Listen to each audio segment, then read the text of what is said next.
and I probably for less air resistance. So she's turning away from him, and there's no corner to catch him. So even if the car touched him, and he likely touched the car. He likely leaned over the hood to brace himself as he took a shot at his first shot at her. Um, but I don't think that there was no corner to the car to catch his legs, which were a foot or 18 inches away. So there you go.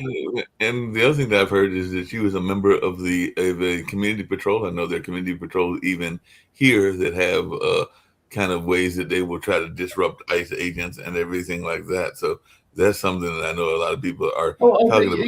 yeah, okay. So, but let's talk about the disruption because the people who say the shooting was good say that she was out there disrupting. She and her wife were disrupting things all day, except that she was dead by 9:37 in the morning, which isn't all day. Yeah. That's So, all definitely right. not all day and everything like that, but it's definitely been talked about these attempts to disrupt the ICE raids and everything like that. I know there have even been uh, warning signals that people are supposed to give, whether it's a certain amount of whistles or other things when they see ICE Yeah, in the neighborhood. none of that deserves the death penalty. Agreed. Agreed. None of that deserves the death penalty, whether you agree with the ICE raids or don't agree with the ICE raids. It looks like Mayor Mamdani is moving on up to Gracie Mansion, so he's getting into his office. So Zehran Mamdani and New York City's First Lady Rama Dawaji officially moved into Gracie Mansion. They did that yesterday, and definitely we'll see how they do as they left behind their one-bedroom apartment and everything like that. So he's moving into a bigger house, and apparently he's also having some, people are still paying attention to what he's doing there in New York City and all along those lines. Hey, have you ever had any, and this is for you as well, Dr. Sharif, any animals loose? Because apparently several monkeys are loose in St. Louis, and authorities have no clue how they got there. So apparently monkeys are on the loose in St. Louis, city officials say, and everything like that. So they're running the streets of St. Louis, and images, we talked about AI and everything, are complicating efforts to find them. So I guess people are putting up AI images of where they might be and everything like that. And apparently there's also a goat on the run as well. But definitely maybe they escaped from a zoo, maybe they escaped from something else. But I just wanted, in any of your world travels, have you ever had to deal with rampant animals that were on the loose? No, but there's a place called Rabbit Island that I would like to visit. It's covered with thousands of bunnies, and you go there and you get whatever you grab a bag of whatever bunnies like, and you lie down on the ground, and you can get yourself covered with bunnies. So the bunnies will come to you and get fed and everything like that. Because I know that we're having a crisis with a cat sanctuary. It's been a cat sanctuary here that it was in business for several decades and everything like that. It's called the Goat House and everything like that. But now they're facing accusations of having not kept up care for the animals and other things going on. And the founder had actually had some health issues herself. Yeah, So now they're trying to figure if out what we're running to do a with the mini cats that might have to be released, because I think that they suspended their license and everything, but they're trying to get their license fixed. we had a place called Wildlife Waste Station where people in California will sometimes buy exotic pets like a tiger or a panther, and then they can't take care of it, and then it ended up at the Wildlife Waste Station. And yeah, that taking care of exotic animals and a ton of animals is expensive. And if you as you get older, it's sometimes if you're a cat hoarder, well, cats give you toxoplasmosis, which is a parasitic disease that is correlated with schizophrenia. So if you care for a lot of cats, it increases the chance that you get the disease and you go crazy and you become a crazy cat lady. And at that point, you might have a house filled with 30, 50, 70 cats and you can't take care of them. And eventually somebody calls because the smell of cat poop coming from your house is, huge. And they come and investigate and find out you're in a terrible situation. Yep. Yeah, you get to So, Dr. Sharif because he's got an amazing conference coming up and everything like that. But okay. just a real quick Yeah. question before I get to Dr. Sharif and all on those lines. But apparently, a former congressional staffer from Glen Burnie has been accused of stealing 240 government phones. So I guess he was maybe trying to put them on the black market or something like that. So who knows what he was going to do with those phones? But apparently he allegedly stole 240 cell phones from the government. So that's being investigated. And I'm thinking maybe he's going to put them on the black market. I don't know what kind of phones they get in government and everything like that. But it'll be interesting to see what goes on in that space and if they bust him for black market phone delivery or something along those lines. But it'll be interesting. Dr. Sharif, you've got this amazing conference. I've been getting your emails and everything like that. I know it's taking place very shortly. So tell us about the conference and how me and Rick can be involved. It looks like you have Nick and Kim as speakers and everything like that. So tell us about this conference because it looks like it has both a virtual and a in-person element. Yeah, thank you. Basically, when you discuss about this conference, we have some different agenda for our conference.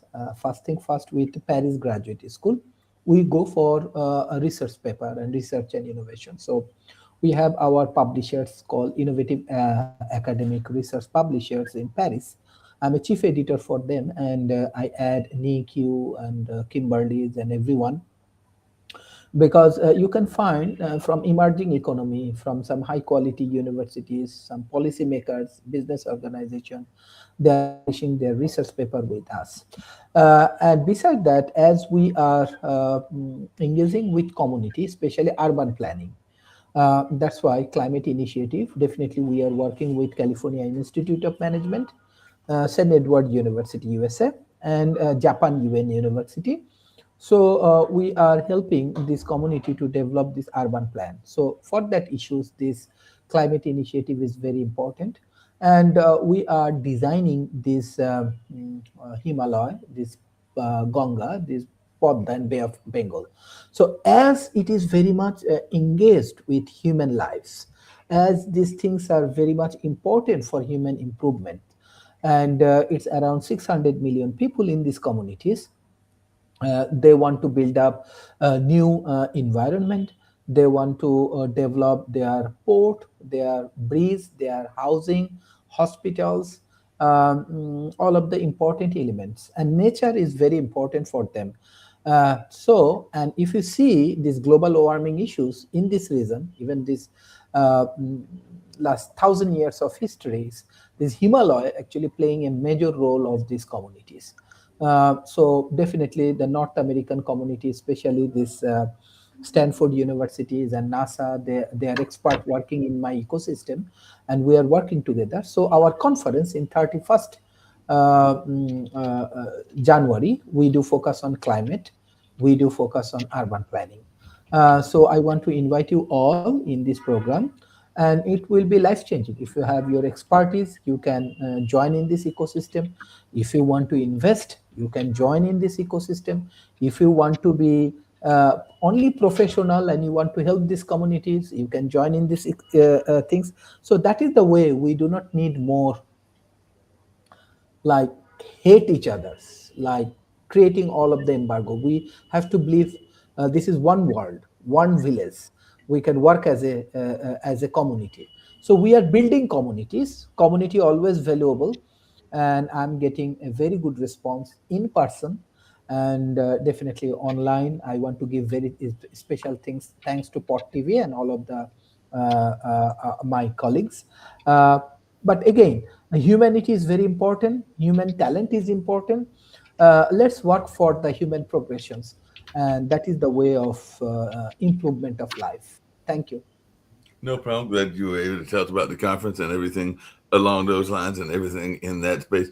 Hey, Rick, I see that there is a candidate that has dropped out or said that they don't want to run and all along those lines. So apparently California Attorney General Rob Bonda has opted against running for governor. So I don't know what you can tell us about Rob Bonda and his what would have been a potential. He's fine, but I'm sure he did some polling and found out his chances aren't great. California governor elections usually start with a pretty wide field, and it's that way now. Newsom has termed out, I believe, and so he can't run again. Plus, he's probably going to run for president. So yeah, we're going to have a zillion people running, though not the jungle election we had when Gray Davis was recalled and Schwarzenegger got elected. That was a crazy election with 40 candidates, and all it took was $1,000 and a petition with a few hundred names on it to get on the ballot. And I thought about doing it just to be an asshole, but my wife wouldn't let me. There was a porn star running. It was a pretty fun, ridiculous election. This election will be less fun, but you'll probably have at some point like 7 different people running. Yep, I'm sure we'll have 7 different people running and everything like that. Before I continue with the serious news and everything like that, I see Jacoby's with me, and I think I'm going to start calling him Jacoby the Greek, as in Jimmy the Greek, because he said that the Houston-Pittsburgh game would not be much of a game. It was a game for the first half, but then after that, it became the slaughter that he predicted and everything like that. So, and brutal for Aaron Rodgers. I mean, Pittsburgh is a really nice city with good people. Aaron Rodgers is kind of a dick, so you can feel sorry for Pittsburgh, maybe less so for Aaron Rodgers. Yeah, I know that my cousin is a Pittsburgh Steelers fan, so I haven't talked to him. I don't know how he's feeling about this loss and everything like that. So, Jacoby, good, congratulations. You picked the right winner, and it looks like you had the idea that it wasn't going to be a close game, unlike the other games. The defense, Jacoby should talk about it more than me because he actually knows stuff, but the defense just smothered the Steelers, the Texans' defense. It was pretty brutal. Okay. I mean, the Texans have been rated the whole year as one of the top, if not the #1 defense in the whole year. So I knew because Pittsburgh doesn't really have a running game.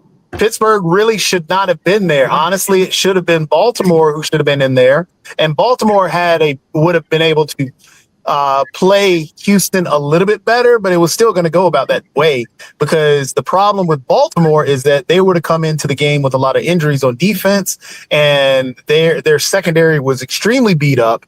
Their linebacker core was starting to become very beat up as well. So they would have had the same trouble on defense that Pittsburgh had. But then on top of that, it's just that Houston's defense is really good. Their front four, their front three really, but their front four really get after the quarterback. And because Pittsburgh doesn't have an offensive line that's actually great, and they don't have a running back that it can at least take away some of the pressure from the quarterback, because if you don't, the biggest thing to help a quarterback is a running back.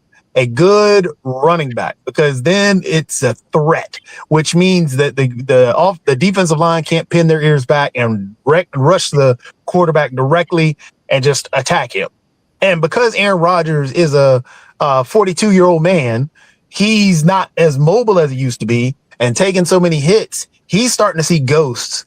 And that's what happened with Houston. I mean, they just dominated it from start to finish. They have cornerbacks that can run with, I mean, the wide receivers couldn't get any separation. The misdirection play was the best play that they had when they had it was a misdirection counter play with the running back that gave them 10 yards. Outside of that, didn't really do much on offense. So yeah, their only scores were 2 field goals. Right. Yep. Aaron Rodgers had the worst playoff. Well, his QBR was the worst of his whole career in the playoffs. He didn't throw a touchdown, which is one of the worst career playoff games that he's ever had. He technically threw a touchdown. He threw a pick six. His last throw of it might be of his whole career, which is similar to Brett Favre, but he threw a pick six. So It's just Houston was a much better team and deserved to be there. Houston started out with a lot of injuries, but like Baltimore, they got things together. They were dominant. They were a healthier team. I think Nico Collins may have had a concussion during the game, but that was really their only major injury that hurt Houston, and that was just during the game. Everything else, no. Houston came in healthy.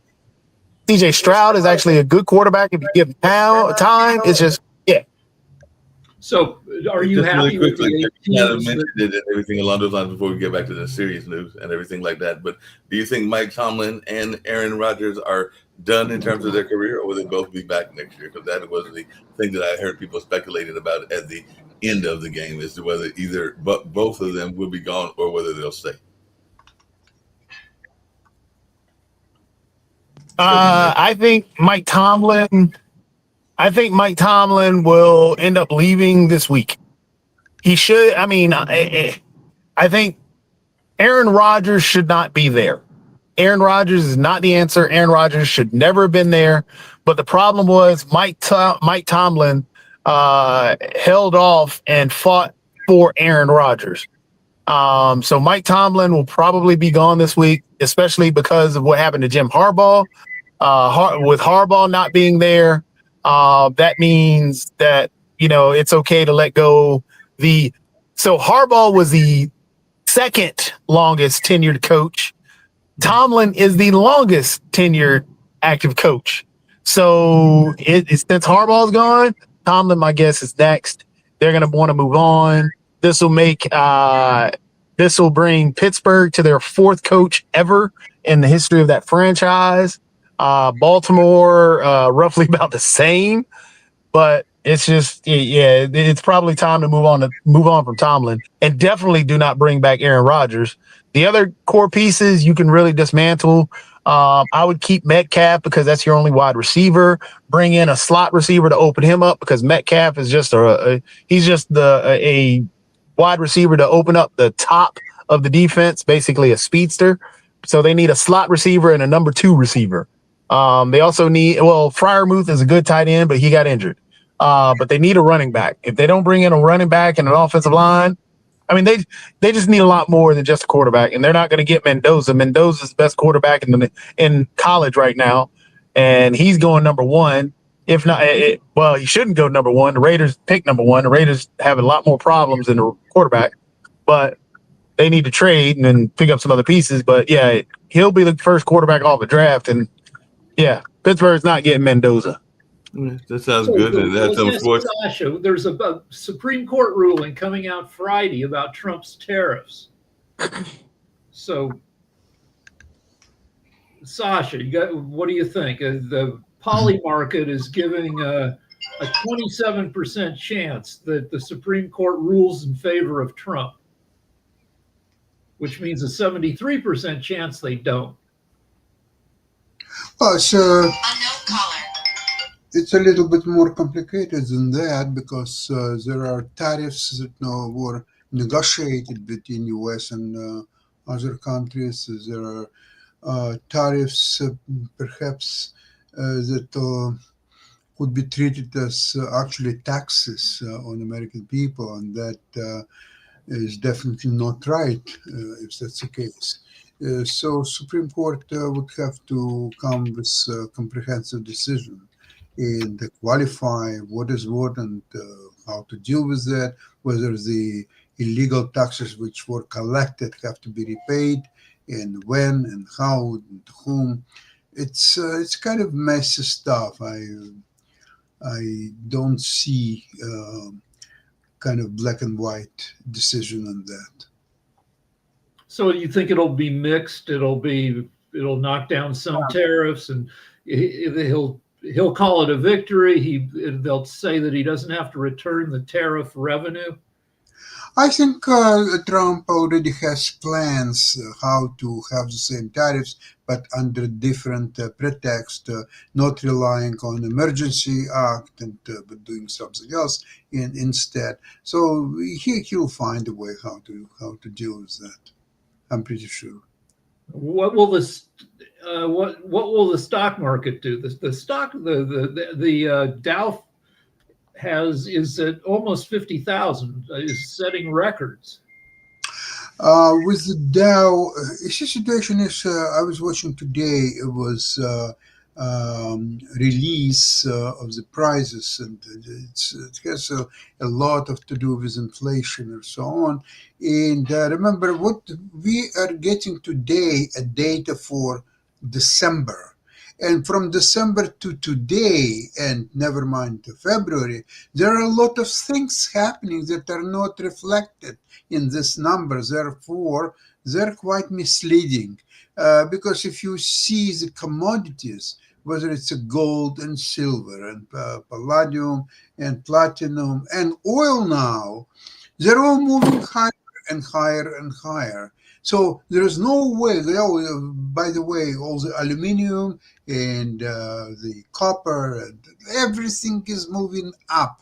And there is no way that it's not going to be reflected sooner or later. So the inflation is already there. You can go and buy almost anything and see what you would pay a year ago for the thing and what you're paying now. There's no exception to that. So these numbers are backwards and they are deceptive. It's not really what's happening in the economy of U.S. Speaking of that, and this is for both Rick and you, Sasha, and even Jacoby can jump in this as well. I don't know if we've ever had a president that has declared himself president of more than one country, because apparently he has posted, in several posted, that he is the acting president of Venezuela. So Trump is saying that he is the acting president, not just of the United States, but of Venezuela as well. So what is our take on this notion of a president being a president of more than one country and everything like that? Because he did post that recently. I think he did that like 2 days ago and everything like that. So what is our thoughts around this notion of having a president of two countries? And apparently Vance is in Greenland, so maybe he's going to declare himself president of Greenland as well. So maybe he's going to be president of 3 countries. But what is our thoughts around the president? He's not even a president of one. Man is he doesn't care about what's going on here, nor does he care what's going on in Venezuela, nor does he care what's really going on in Greenland. The reason I say that is you have people being attacked, tested, and hit and harmed and everything, not only here in the U.S., but also in Venezuela, where he supposedly freed the Venezuelan people. But no, they're being attacked and killed. They've told what they set up the security. Rick, you can actually look it up. I think they've told all American citizens to leave Venezuela because it's now a threat level 4 or something that they're at. So this quote unquote president of Venezuela is now allowing for American citizens to be kidnapped and in Venezuela. That's what he's doing. We have a guy in charge who doesn't really think about any second or third level effects. He just does whatever the fuck he wants to distract from Epstein.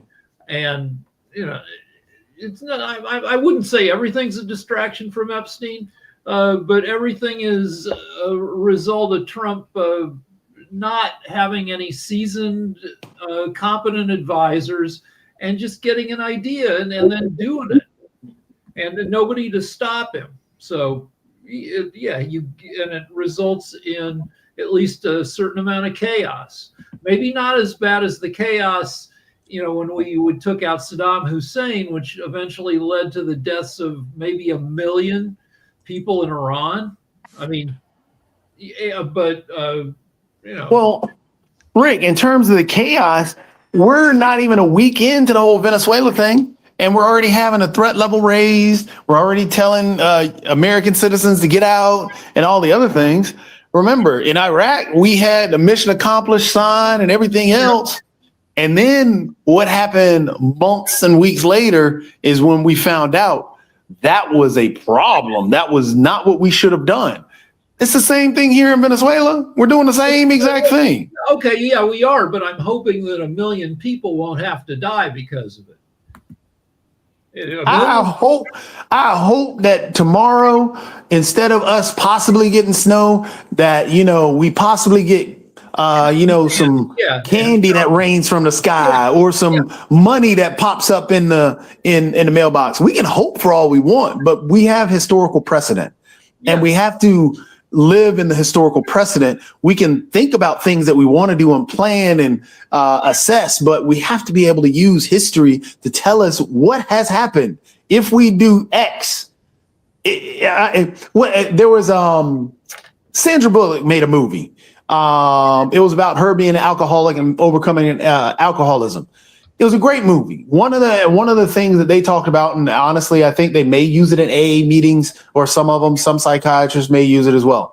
But it talked about, doing the same thing over and over and expecting a different result. Yeah, no, yeah, that's a common saying right now. Yeah, that's. So when we don't have if we but I'm just saying, I'm hoping that that. Yeah, I think we all hope.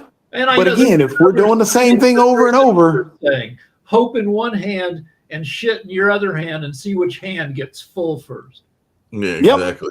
Yep. That's very much the case, and yeah, they say that that whole notion of repeating the same thing is the definition of insanity and everything like that. But it looks like, and I know it's one of Nick's favorite topics. He brings it up a lot in this area, and maybe he'll join this conversation. But I know, Rick, you talked about the fact that there are not that many trans athletes in the world, but apparently they're coming to the Supreme Court because the Supreme Court is hearing arguments over transgender athletes bans in West Virginia and Idaho, where they have banned transgender athletes. And I guess that this is now going to come before the Supreme Court, which we know is very much controlled by folks that are supporters of Trump. Okay, so the governments of Idaho and West Virginia are, kind of some ultra Republican, ultra MAGA types. But in terms of the people impacted, how many trans athletes are actually competing in frickin' Idaho and West Virginia? How many people live in frickin',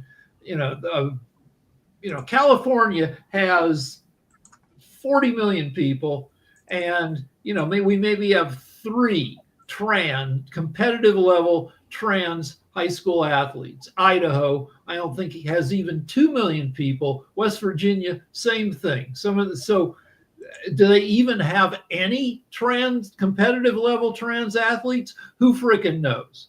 Now, there may be some crappy trans athletes. Whenever I went out for sports, I was like the worst kid on the team. There might be some, it's sad they don't get to participate. But in terms of it's all political posturing over a tiny number of freaking people. That's what it is. It's just politics. You create a boogeyman, you get people to get scared of that boogeyman, and you drive that fear to votes and power. That's all this is.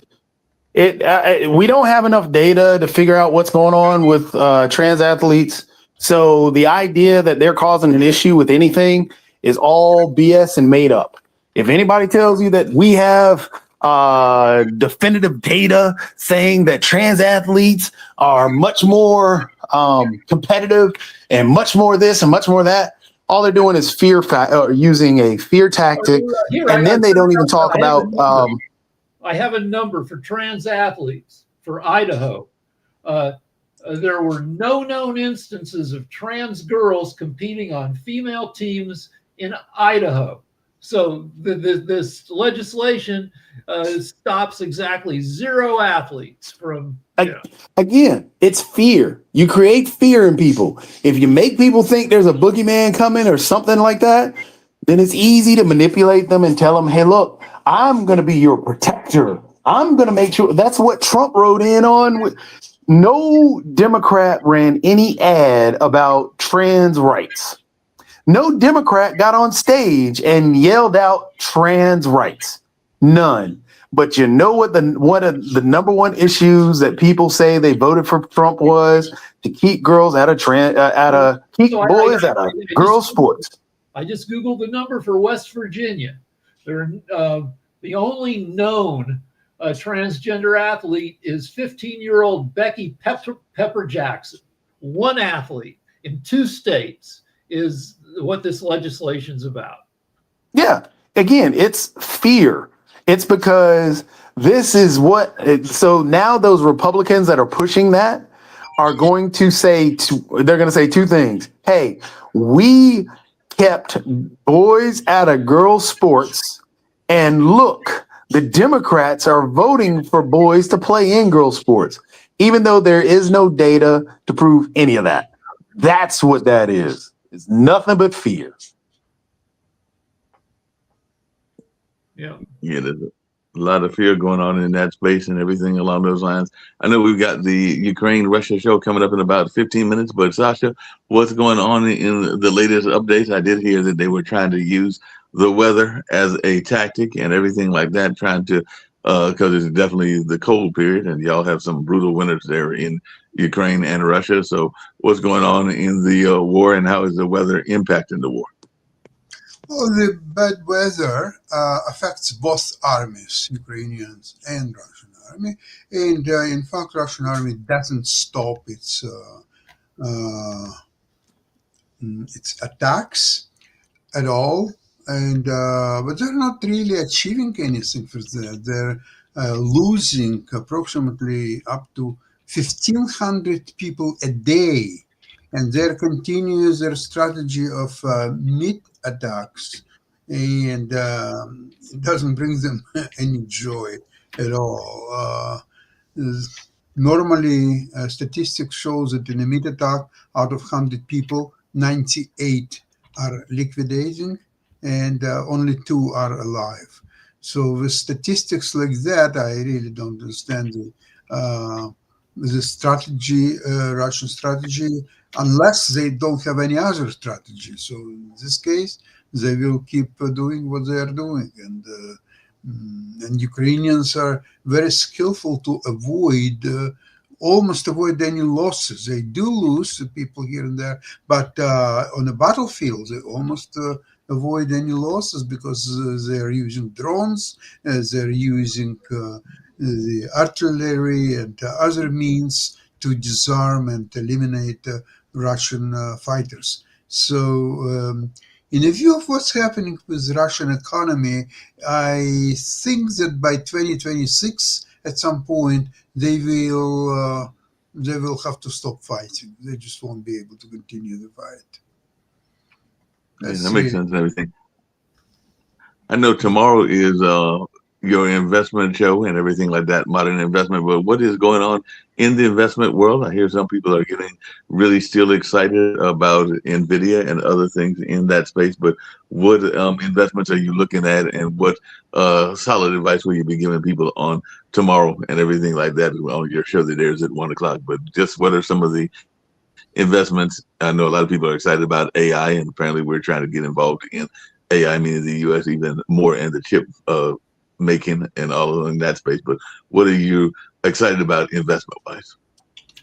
Well, very important report will be this one on Thursday by TSM. It's Taiwan Semiconductors, because that will really show the state of economy in chips, because Taiwan Semiconductor supplies many chip producing companies, including NVIDIA and AMD and Broadcom, many others. So that's important. Generally, I think that the market will continue to go higher, more or less until probably mid-February, probably even the end of February. But after that, there will be not a pretty picture. So if you have money in the market, make sure that by the end of February you will get out. Yeah, that makes sense and everything. But Rick, what are some of the other stories you're seeing in terms of Drudge and everything like that? And Dr. Sharif, anything that you want to add to the discussion as well? There's always a bunch of Drudge has the big stories, and it's also got the small nonsense stories. Let's see, what do we got?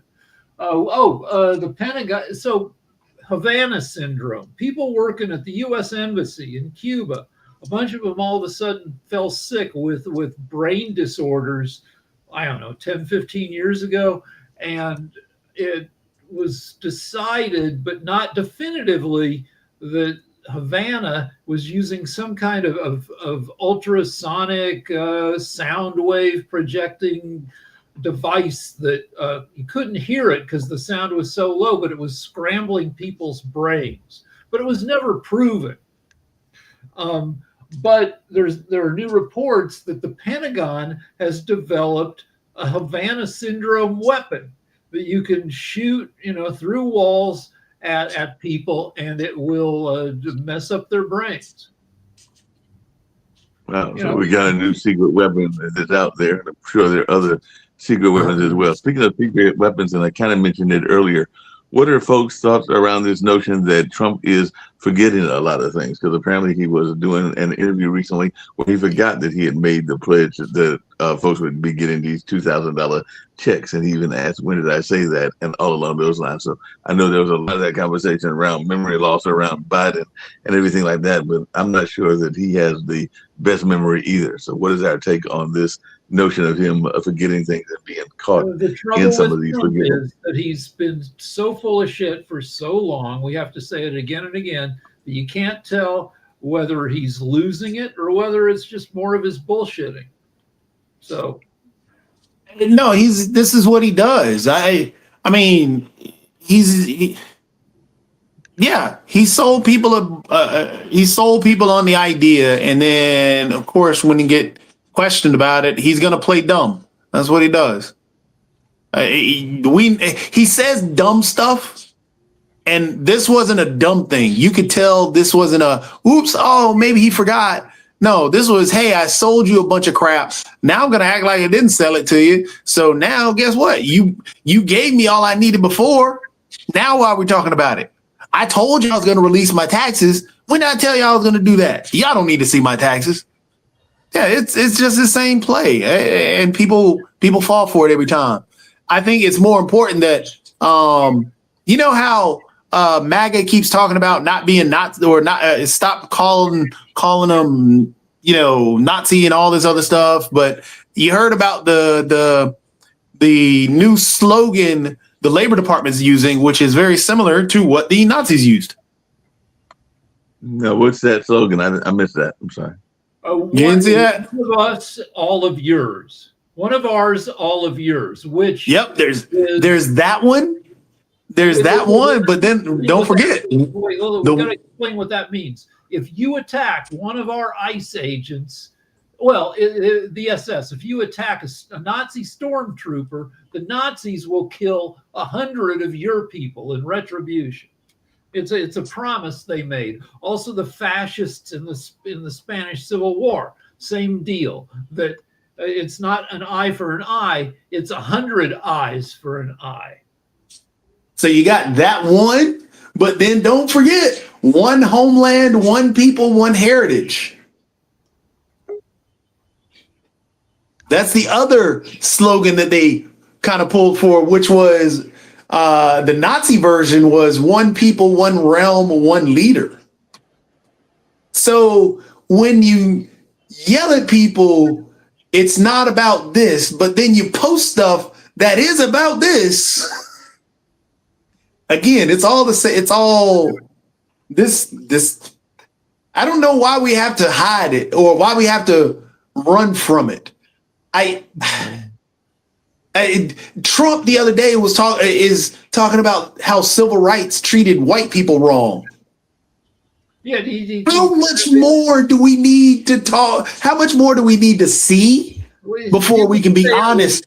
Didn't he say that the civil rights movement was discriminatory against white people? Yes. Yes. How much more do we need to see or need to hear before? And this is why, Dr. Sharif, when you say that you're a fan of Trump and this and that, how can you overlook the anti-Muslim push that he does? The bigoted push towards Muslims. The man went on and still talks about how he saw Muslims championing and cheering 9/11 and Muslim this and Muslim that, which is what caused the hatred towards Muslim individuals in the first place. It didn't happen. Muslims did not cheer 9/11. They didn't, but Trump pushed it. American Muslims. I'm sure there were some countries. No, it became a tragedy nationwide as well as globally. But the thing is, what Trump was doing and Trump continues to do is push these bigoted things, which harms individuals. And I don't know, again, I just don't get how much more we need to see before we can be honest about these things. And what becomes that red line? I mean, David Duke was the grand wizard of the Klan. Should we say he's a good dude because he has a good economic plan? That's what I'm talking about. What red line do we have to look at before we can be honest about things and say, okay, I don't have to be a supporter of Trump, but to, point out that, okay, I like this and this and this, but what we're into is, hey, either you like Trump or you don't. And if you like Trump, you like everything about Trump and his plans are great and you're going to support Trump no matter what. It shouldn't be that way. We should have red lines and say, okay, well, he says he's pushing white supremacist stuff again. That's a red line. We can't support this dude. We got to get him up out of there.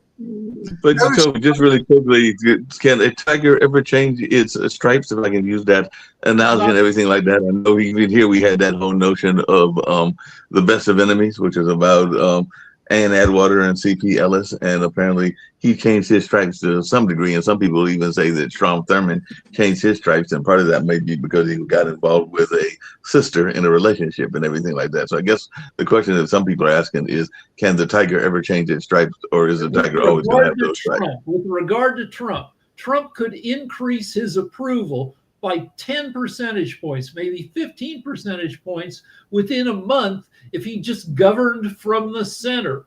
He's got no fixed political beliefs except that he's a dick and he governs to be a dick, to be for retribution. And he's been president now. He first became president in 2017. He's never changed. He never apologized for running newspaper ads calling for the execution of the Central Park Five, who were five black kids who were falsely accused of attacking and raping a woman in Central Park, even after they were exonerated. He never goes back on his shit. No, his stripes are tattooed on there 8 inches deep. It looks that way and everything like that. Gary, to wind down, I see that we've got both Ivan and Dr. Jonathan in the space for the next show and everything like that. So just let you know that, Sasha. So we got just a few minutes to go in all along those lines. But do you want to give any wrap-up comments, Dr. Sharif or Rick? I got to get ready to bounce out and get to that show as well. But any Dr. Sharif. Okay, thank you.